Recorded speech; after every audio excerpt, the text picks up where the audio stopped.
Urdu point की videos देखने के लिए हमारा चैनल सब्सक्राइब कीजिए और बेल के आइकन पर क्लिक कीजिए ताकि आप हमारी तमाम आने वाली वीडियो से बाखबर रह सकें। कसूर शहर से तकरीबन 22 किलोमीटर के फासले पर ये गांव वाक़या है जिसका नाम है राम थमन। इस गांव के नाम की जो वजह है वो भी बड़ी दिलचस्प है। राम थमन जिनके बारे में ये रवायत है कि वो जो बाबा गुरु नानक जी हैं उनके खालाजाद भाई थे और वो यहाँ पर आए और उन्हीं की वजह से यहाँ पर ये गांव है, उनका नाम राम थमन है। आज तक इस गांव का नाम राम थमन है।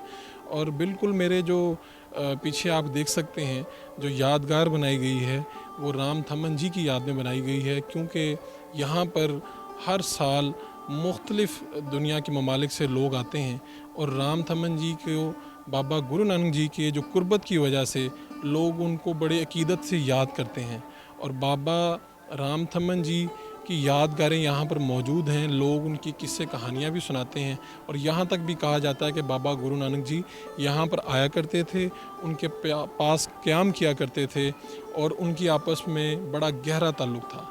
उनके अकीदे के हवाले से मुख्तलिफ़ क़यास-ए-राइयाँ की जाती हैं, कुछ भी यकीन से नहीं कहा जा सकता। बाबा राम थमन जी की जो यादगार है, आइए आपको वो दिखाते हैं।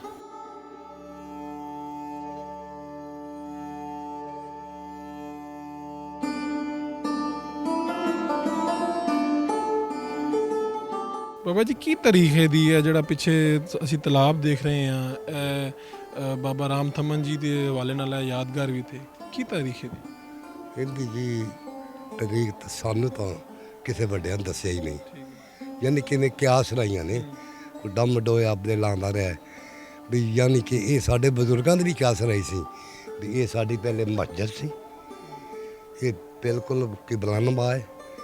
इनदे विच छोटा जिहा ना अपने वो बनाया है महराब भी विच, जिथे उन्हें बाबे राम थमन की मड़ी उन्हें दफन की है। ये आ ते ये जदों बाद च इन्हां दा दौर आया, सिखां दा दौर आया या हिंदुआं दा दौर आया, उदों इन्हां फिर ये साडे मुसलमानां दे तलाब ते इंदे ते कब्जा कर लिया। इत्थे फिर वो आन के नहाउण नून भी लग पे, औरतां आन के गंगा नहांदी सी, मस्सिया आंदे सी, चेतर की 15 ਨੂੰ मस्सिया लगती सी ते वो आन के नहाते हुंदे सी। इत्थे नहारियां नूंदियां सी, बड़ियां मनतां मनदियां सी, यानी सानू बजुर्गां दस्सिया है भी इत्थे बहुत ज़्यादा मेला वड्डा हुंदा सी। फिर पहली विसाख दी इत्थे मेला हुण भी हुंदा है, इत्थे बड़ा वड्डा मेला हुंदा है, हुण भी इत्थे हुंदा है। ये साडे बजुर्ग ही दसदे सी भी बाबे गुरु नानक दा मासी दा भाई सी, मासी दा पुत्तर सी ते इत्थों एक बंदा यानी कि उत्थे जांदा भी हुंदा सी घोड़ी ते, उन्हें जाना उत्थे ननकाने दे शाम नूं उन्हें वापस भी आ जाना है।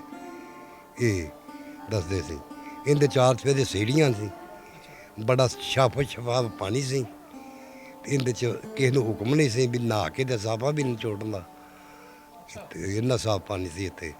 ते मझ नूं पानी पिउण दी इजाजत नहीं सी, जेह्ड़े गां सी या बलद सी उन्होंने लोग पानी पिया लेंदे सी। पानी इस तरह दसदे भी इन्ना साफ पानी हुंदा सी भी थल्ले पैसा पिया नज़र आंदा हुंदा भी पैसा पिया, यानी कि साडे बजुर्ग दसदे ने। ਤੁਸੀਂ ਕੀ ਦੇਖਿਆ ਜਦੋਂ ਤੁਹਾਡੀ ਵੀ ਇੰਨੀ ਉਮਰ ਹੋ ਗਈ ਹੈ, ਤੁਸੀਂ ਇੱਥੇ ਕੀ ਦੇਖਿਆ? मैं ਇਹਨੂੰ ਸਾਫ ਸੁੱਕੇ ਨੂੰ ਵੇਖਿਆ, ਇਹ ਸੁੱਕ ਗਿਆ ਸੀ ਸਾਡੇ ਦੌਰ 'ਚ। ਅਸੀਂ ਇਹਦੇ ਵਿੱਚ ਵਾਲੀਬਾਲ ਦਾ ਗਰਾਊਂਡ ਬਣਾਈ ਰੱਖਿਆ ਹੈ। ਫੁੱਟਬਾਲ ਜਦੋਂ ਮੈਂ ਬਚਪਨ 'ਚ ਸਾਂ ਖੇਡਦੇ ਸਾਂ, ਸਕੂਲ ਜਾਂਦੇ ਸਾਂ ਜਦੋਂ, ਉਦੋਂ ਅਸੀਂ ਗਰਾਊਂਡ ਬਣਾਈ ਰੱਖੇ ਨੇ, ਖੇਡਦੇ ਰਹੇ ਹਾਂ ਵਿੱਚ। ਫਿਰ ਡੰਗਰ ਵੀ ਚਾਰਦੇ ਰਹੇ ਇਹਦੇ ਉਦੋਂ ਬਿਲਕੁਲ ਸਾਫ ਸੀ।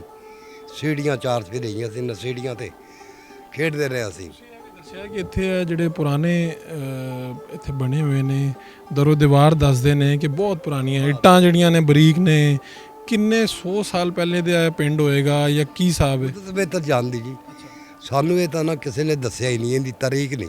ਜੇਲ੍ਹ ਦੀ ਵੀ ਕੋਈ ਗੱਲ ਕਰ ਰਹੇ ਸੀ? ਹਾਂ, ਉਹ ਜੇਲ੍ਹ ਨਵਾਬ ਉੱਥੇ ਨਾ ਛੋਟੀ ਜੀ ਜੇਲ੍ਹ ਬਣੀ ਸੀ ਉੱਧਰ, ਅੱਗੇ ਉਹਦੇ ਬਣੀ ਸੀ ਉਹ ਜਿਹੜੀ ਬਣਾਉਂਦੇ ਨੇ ਆਪਣੇ ਕੀ ਉਹਨੂੰ ਆਪਣੇ ਛੱਤਿਆ ਹੁੰਦਾ ਸੀ ਅੱਗੇ, ਤੇ ਉਹ ਜਿਹੜੇ ਕੋ ਬੰਦੇ ਇਸ ਇਲਾਕੇ ਦੇ ਮੁਜਰਮ ਹੁੰਦੇ ਸੀ ਉਹ, यानी कि साढ़े क्या सराइए ਉੱਥੇ ਇੱਥੇ ਇੱਥੇ ਪਿਛਲੇ ਪਾਸੇ ਇੱਥੇ ਉਹ ਜਿੱਥੇ ਖਲੀ ਨਾ ਬੱਚੀ ਇੱਥੇ ਏਡੇ ਏਡੇ ਨਾ ਮਕਾਨ ਸੀ, ਯਾਨੀ ਕਿ ਬੰਦਾ ਖਲੋ ਨਹੀਂ ਸਕਦਾ ਸੀ।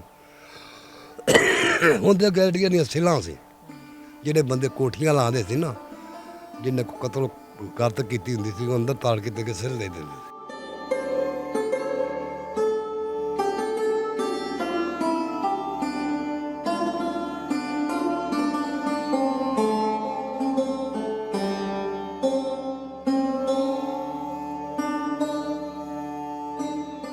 मुनीर साहब मेरे साथ मौजूद हैं जिनकी यहाँ पर उम्र गुज़र गई है और उनके आबाओ अजदाद भी यहीं से रहने वाले थे।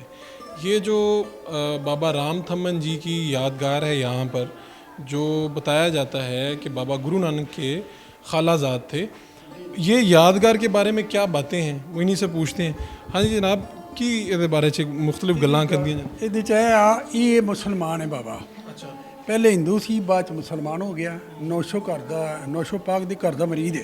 ਅੱਛਾ, ਤੇ ਜਦੋਂ ਇਹਨਾਂ ਦੀ ਫਿਰ ਮੁਸਲਮਾਨ ਹੋਏ ਤੇ ਹਿੰਦੂ ਇਹਦੇ ਖਿਲਾਫ ਹੋ ਗਏ। ਉਸ ਤੋਂ ਬਾਅਦ ਇਹਨਾਂ ਨੇ ਮਸਜਿਦ ਦੇ ਮਰਾਬ ਦੇ ਅੱਗੇ ਉਹਦੀ ਆਪਣਾ ਅਰਥੀ ਬਣਾਤੀ, ਕਬਰ ਬਣਾਤੀ ਇਹਦੀ। ਉਸ ਤੋਂ ਬਾਅਦ ਫਿਰ ਬਾਬੇ ਦਾ ਦਰਬਾਰ ਬਣ ਗਿਆ। ਇਹ ਬਾਬੇ ਦਾ ਦਰਬਾਰ ਹੈ। ਇਹਦਾ ਤੁਸੀਂ ਕੌਣ ਲੋਕ ਆਉਂਦੇ ਨੇ ਔਰ ਤੁਸੀਂ ਖੁਦ ਦੇਖਦੇ ਹੋ? ਮਜ਼ਹਬ ਦੇ ਲੋਕ ਆਉਂਦੇ ਨੇ ਇੱਥੇ, ਈਸਾਈ ਵੀ ਆਉਂਦੇ ਨੇ, ਮੁਸਲਮਾਨ ਵੀ ਆਉਂਦੇ ਨੇ, ਆ ਕੇ ਮੰਨਤ ਮੰਨਦੇ ਨੇ ਬਾਬੇ ਤੇ। ਹਾਂਜੀ, ਦੇਗਾਂ ਦਾ ਆਪਣਾ ਕੋਈ ਚੜਾਵਾ ਚੜਾਉਂਦੇ ਨੇ, ਕੋਈ ਦੇਗਾਂ, ਕੋਈ ਚਾਵਲ ਵੰਡਦੇ ਨੇ, ਕੋਈ ਬੱਕਰੇ ਜਿਵਾ ਕਰਦੇ ਨੇ। ਬਾਬਾ ਜੀ ਦੇ ਬਾਰੇ ਜਿੱਥੇ ਕੀ ਮਸ਼ਹੂਰ ਗੱਲਾਂ ਇੱਥੇ ਕੀ ਨੇ, ਲੋਕ ਕੀ ਸੋਚਦੇ ਨੇ? ਬਾਬੇ ਤੇ ਜਿਹੜਾ ਵੀ ਕੋਈ ਮੰਨਤ ਮੰਨਦਾ ਉਹਦੀ ਪੂਰੀ ਹੁੰਦੀ ਹੈ। ਅੱਛਾ, ਹਾਂਜੀ, ਹੁਣ ਵੀ ਲੋਕਾਂ ਦਾ ਬਿਲਕੁਲ ਯਕੀਨ ਹੈ ਜੀ। ਆਪਣਾ ਲੋਕ ਆਉਂਦੇ ਨੇ ਇੱਥੇ। ਬਾਬੇ ਦੇ ਮਜ਼ਹਬ ਦੇ ਬਾਰੇ ਚ ਮੁxtਲਿਫ ਗੱਲਾਂ ਲੋਕ ਕਹਿੰਦੇ ਨੇ ਕਿ ਜੀ ਨਹੀਂ ਜੀ, ਬਾਬਾ ਪੱਕਾ ਮੁਸਲਮਾਨ ਹੋ ਗਿਆ। ਪਹਿਲੇ ਹਿੰਦੂ ਸੀ ਤੇ ਹੁਣ ਮੁਸਲਮਾਨ ਹੋ ਗਿਆ ਜੀ। ਅੱਛਾ, ਹਾਂਜੀ, ਨੌਸ਼ੋ ਪਾਕ ਦਾ ਮਰੀਦ ਹੈ।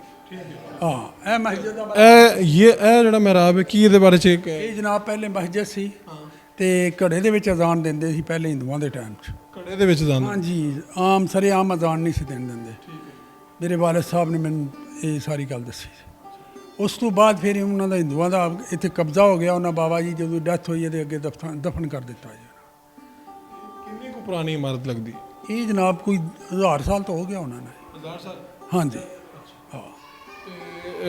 ਇੱਥੇ ਹੁਣ ਅਜੇ ਵੀ ਕੋਈ ਸੁਣਿਆ ਕਿ ਬਾਹਰ ਦੇ ਮੁਲਕਾਂ 'ਚੋਂ ਵੀ ਲੋਕ ਆਉਂਦੇ ਨੇ? ਬੜੇ ਲੋਕ ਆਉਂਦੇ ਨੇ ਜੀ, ਗਾਏ ਬਖਾਏ ਆਉਂਦੇ ਹੀ ਰਹਿੰਦੇ ਨੇ। ਇੰਡੀਆ 'ਚੋਂ ਆਉਂਦੇ ਨੇ, ਲਾਹੌਰ 'ਚੋਂ ਆਉਂਦੇ ਨੇ, ਹੋਰ ਕਈ ਲੋਕ ਆਉਂਦੇ ਨੇ ਇੱਥੇ। ਗੁਰੂ ਨਾਨਕ ਦੇ ਦਰਬਾਰ ਤੋਂ ਵੀ ਲੋਕ ਆਉਂਦੇ ਨੇ। ਹੋਰ ਇਹਨਾਂ ਦੇ ਨਾਲ ਜਿਹੜੀ ਰਵਾਇਤ ਮੁxtਲਿਫ ਹੈਗੀਆਂ ਨੇ ਕਿ ਕੋਈ ਤਲਾਬ ਜਿਹੜਾ ਨਾਲ ਹੈਗਾ ਇਹਦੇ ਬਾਰੇ 'ਚ ਵੀ ਕੋਈ ਮੁxtਲਿਫ ਗੱਲਾਂ? ਹਿੰਦੂਆਂ ਦਾ ਦੌਰ ਸੀ ਨਾ ਜੀ, ਹਿੰਦੂਆਂ ਨੇ ਬਣਾਇਆ ਸੀ ਆਪਣੇ ਫਾਇਦੇ ਵਾਸਤੇ, ਆਪਣੇ ਮਜ਼ਹਬ ਨੂੰ ਜ਼ਿੰਦਾ ਕਰਨ ਵਾਸਤੇ। ਇੱਥੇ ਮਾਤਾ ਦੇਵੀ ਬਣਾਈ ਸੀ ਸਾਹਮਣੇ। ਇਹ ਮਸਜਿਦ ਹੈ, ਇਹਦੇ 'ਚੋਂ ਨਾ ਅੱਗੇ ਇੱਥੇ ਮਾਤਾ ਦੇਵੀ ਬਣਾਈ ਸੀ। ਕੋਈ ਮੂਰਤੀਆਂ ਵਗੈਰਾ ਵੀ ਪਈਆਂ ਸਨ? ਹਾਂਜੀ ਹਾਂਜੀ, ਮੂਰਤੀਆਂ ਪਈਆਂ ਸੀ। ਕਿੱਥੇ ਗਈਆਂ? ਕੀ ਹੋਇਆ? ਤੋੜ ਦਿੱਤੀਆਂ ਫਿਰ ਮੁਸਲਮਾਨਾਂ ਨੇ। ਕਦੋਂ? ਜਦੋਂ ਪਾਰਟੀਸ਼ਨ ਤੋਂ ਬਾਅਦ। ਪਾਰਟੀਸ਼ਨ ਤੋਂ ਬਾਅਦ? ਮੈਂ ਉਦੋਂ 6ਵੀਂ ਕਲਾਸ 7ਵੀਂ 'ਚ ਪੜ੍ਹਦਾ ਹਾਂ, ਉਦੋਂ ਮੂਰਤੀਆਂ ਤੋੜੀਆਂ ਨੇ। ਉਹਨਾਂ ਦਾ ਯਾਨੀ ਕਿ ਮੂਰਤੀਆਂ ਵਗੈਰਾ ਨਹੀਂ ਰਹਿ ਗਈਆਂ ਪਿੱਛੇ? ਨਹੀਂ ਜੀ, ਕੋਈ ਚੀਜ਼ ਨਹੀਂ ਰਹਿ ਗਈ ਇੱਥੇ। ਬਾਈ 5-6 ਸਾਲ ਤੋਂ ਪਹਿਲੇ ਡਾਕੂ ਉੱਥੇ ਪਏ ਸੀ, 2-3 ਦਫਾ ਪਏ ਨੇ। ਲੇਕਿਨ ਕਹਿੰਦੇ ਨੇ ਇੱਥੇ ਖਜ਼ਾਨਾ ਹੈ, ਲੇਕਿਨ ਹੈ ਕੁਛ ਵੀ ਨਹੀਂ। ਪੁਰਾਣੀ ਮਸਜਿਦ, ਮੁਸਲਮਾਨ ਦਾ ਦਰਬਾਰ ਦੱਸ ਰਹੇ ਨੇ ਲੋਕ। ਅਸੀਂ ਵੀ ਸੁਣੀ ਸੁਣਾਈ ਗੱਲ ਕਰ ਰਹੇ, ਪੱਕਾ ਪਤਾ ਸਾਨੂੰ ਵੀ ਨਹੀਂ ਹੈ। ਉਸ ਦਿਨ ਕੀ ਹੋਇਆ ਸੀ? ਇੱਥੇ ਫਾਇਰਿੰਗ ਹੋਈ ਸੀ? ਚੱਲੀ ਸੀ, ਅਸੀਂ ਆਪਣੇ ਆਪਣੇ ਕਮਰੇ 'ਚ ਸਾਨੂੰ ਤੋਂ ਉਹਨਾਂ ਕਮਰ ਕੀਤਾ ਸੀ। ਬਾਕੀ ਗਾँव ਵਾਲੇ ਲੋਕ ਸਭ ਜਾਗ ਪਏ। ਫਾਇਰਿੰਗ ਆਪਣੇ ਆਪਣੇ ਘਰਾਂ 'ਚ ਸਭ ਨੇ ਕੀਤੀ। ਗਾँव ਵਾਲਿਆਂ ਦੇ ਲੋਕਾਂ ਦੇ ਮਗਰ ਲੱਗ ਗਏ, ਜੁੱਤੀਆਂ ਲਾ ਕੇ ਭੱਜ ਗਏ ਲੋਕ। ਉਹਨਾਂ ਦੇ ਮਗਰ ਚੋਰ ਲੱਗ ਗਏ। ਹਥਿਆਰ ਖੋਹਣ ਦੀ ਪਿੰਡ ਵਾਲਿਆਂ ਕੋਲੋਂ ਕੋਸ਼ਿਸ਼ ਕਰਦੇ ਸੀ ਕਿ ਹਥਿਆਰ ਖੋਲੀਏ ਇਹਨਾਂ ਦਾ। ਕਿਉਂ ਇੱਥੇ ਆਏ ਸਨ? ਕੋਈ ਸੋਨਾ ਇਹਦੇ ਥੱਲੇ? ਇਹਦੇ ਸੋਨਾ, ਇਹਨਾਂ ਦੇ ਦਰਬਾਰ ਦੇ ਵਿੱਚ ਥੱਲੇ ਸੋਨਾ ਹੈ। ਇਹ ਜਿਹੜੀ ਮੜੀਆਂ ਦੇ ਥੱਲੇ ਸੋਨਾ ਹੈ। ਉਹ ਸ਼ੱਕ 'ਚ ਬਸ ਆਏ ਸੀ ਸੋਨਾ, ਲੇਕਿਨ ਸਾਡੀ ਸਮਝ ਤੇ ਕੁਝ ਨਹੀਂ ਗਾ। सोना होवे तो असीं क्यों बाहर मिन्नत करन चलिए सेहत वो लोग सेहत पुट के घर बह जी।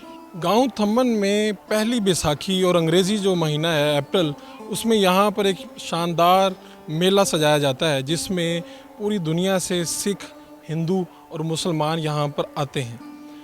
इस गांव में और इस ख़ास तौर पे बाबा थम्मन की जो यादगार है, यहाँ पर लोग आते हैं, मन्नतें मांगते हैं, दुआएं करते हैं और लोगों का ये भी कहना है कि वो यहाँ से मुराद अपनी पाकर लौटते हैं। अपने मेज़बान फ़ारूक शहबाज वड़ाइच को गांव राम थम्मन से इजाज़त दीजिए। अल्लाह निगहबान।